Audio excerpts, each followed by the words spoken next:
কেউ জীবিকার তাগিদে, কেউ বেড়াতে, কেউ চিকিৎসার জন্য, কেউ আবার অন্য প্রয়োজনে প্রতিদিন রাজধানী ঢাকায় প্রবেশ করে। এদের মধ্যে দক্ষিণাঞ্চলের বেশিরভাগ মানুষের প্রধান প্রবেশদ্বার সদরঘাট।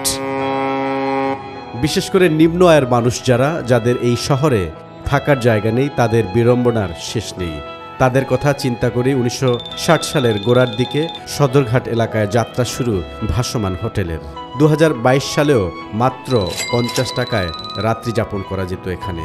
তবে পরিস্থিতি কিছুটা পাল্টেছে। সদরঘাটের ভাসমান হোটেল রাত্রি যাপন করা যায় মাত্র 50 টাকায়। এই গল্প কম বেশি অনেকেই জানেনি। আজকের ভিডিওতে আমরা জানানোর চেষ্টা করব সদরঘাটের সেই ভাসমান হোটেলে জৌলুস আগের মতো এখন আর নেই।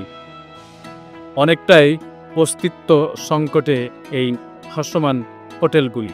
কী কারণে অস্তিত্ব সংকট, আগের মতো কেন এখানকার যারা নিয়মিত কাস্টমার ছিলেন তারা আসছেন না, সেই বিষয়গুলোই তুলে ধরার চেষ্টা করব। সদরঘাট লঞ্চ টার্মিনালের অদূরে মিটফোর্ড হাসপাতালের বিপরীতে ভাসমান হোটেলগুলোর অবস্থান। পূর্বের অবস্থান ছিল সদরঘাটের ওয়াইজ ঘাটে। বাবুবাজার ব্রিজের উপর থেকে তাকালেই বাড়ির সাদৃশ্য 4টি লঞ্চ দেখা যায়।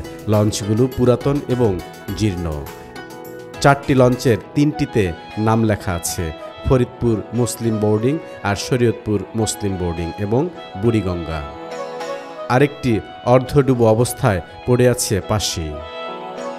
ভাসমান এই হোটেলগুলো প্রায় প্রতিটি দোতলা, উপর নিচে মিলিয়ে প্রতিটি হোটেলেই 50টি ছোট ছোট কক্ষ রয়েছে।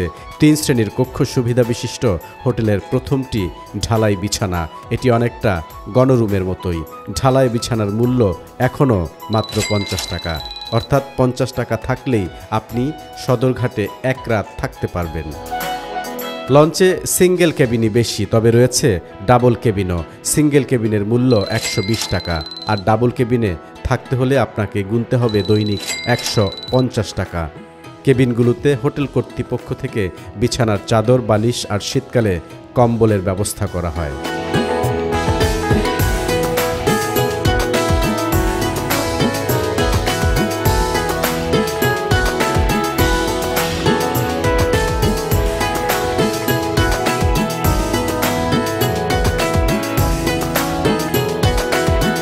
বছরের পর বছর এই ভাসমান হোটেলগুলোতে থাকছেন এমন লোকও নেহাত কম নয়। নদীর উপর ভাসমান হোটেল হলেও নিরাপত্তা শঙ্কা নেই, তবে ব্যবসা আর আগের মতো নেই। যদিও এখন মাত্র 4টি ভাসমান হোটেল রয়েছে মিটফোর্ড ঘাট এলাকায়। পাকিস্তান আমলেও 12 থেকে 15টি ভাসমান হোটেল ছিল। এরশাদের আমলে এই হোটেলের সংখ্যা কিছুটা কমে যায়, আর এখন বলা হচ্ছে অনেকটাই অস্তিত্ব সংকটে রয়েছে ভাসমান হোটেলের ব্যবসা। এখানকার যারা কর্তৃপক্ষ রয়েছেন তাদের দাবি যে কোনো মুহূর্তে বন্ধ হয়ে যেতে পারে বা বিলীন হয়ে যেতে পারে ঐতিহ্যবাহী এই ভাসমান হোটেল ব্যবসা।